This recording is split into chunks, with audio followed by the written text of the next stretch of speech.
Now, after 16 years, the epic Lord of the Rings and Hobbit journeys are finally coming to a close. Yeah, in a few minutes we've got the scoop on the last instalment of The Hobbit from Don Corey.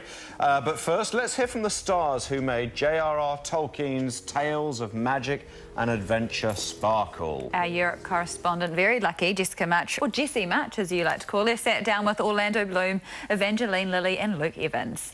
Lukey. Sorry, yeah. Hi. You don't want to touch me, I'm disgusting. So nice to meet you, though. I'll give you a hug. Can I give you a hug? Sure. Or maybe some popcorn. We can do a deal. Now we're talking. We go, deal. You guys obviously spent a lot of time in New Zealand.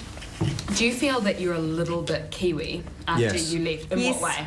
You nice. That's just me. You nice. Kiwi. Fish and chips. We love fish and chips.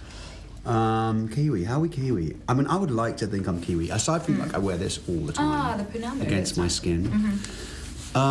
It's such an amazing, like, I feel like the people of New Zealand have this sort of inert wisdom that comes from living in a country where they And you feel that you're experience the inertly land. wise. I like to think that I have gleaned a little wisdom from the people of New Does it Zealand. rub off on you? Well done. Do you think it rubs off on you? You inhale it in the air. That and rugby. Yeah. I don't know if I think of myself as And a good Kiwi, steak. but I related Man. immediately to Kiwis when I landed, and I thought, I wonder if it's a Commonwealth thing, because I'm Canadian, and there was something really beautiful, like for me, comfortingly similar about the cultures and the place. I always say New Zealand is like if you took all the best bits of Canada and you just crammed them onto two tiny islands so you could see it all in like 2 weeks. It's amazing. I mean, you just...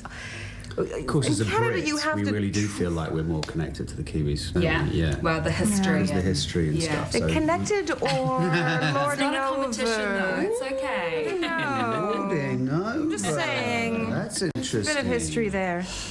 In terms of the time that you guys spent there, I mean, did it leave an impression on you in terms of the New Zealand culture, in terms of the New Zealand identity? Because it definitely the other way round. The Hobbit will forever be ingrained in our sense of identity. Where are you from? Auckland or? Auckland, but lived in Wellington. Oh, really? Yeah, for 8 years. Yeah.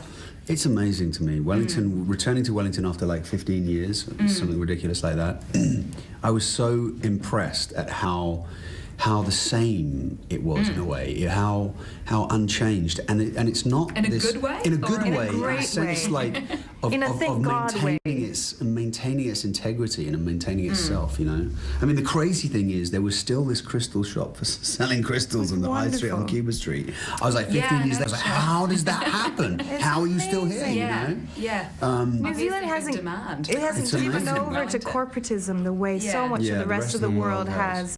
And that is I think that's an example. I think they're setting an example for the rest of the world. Their priorities are straight, you know? They've got the right priorities. Yeah.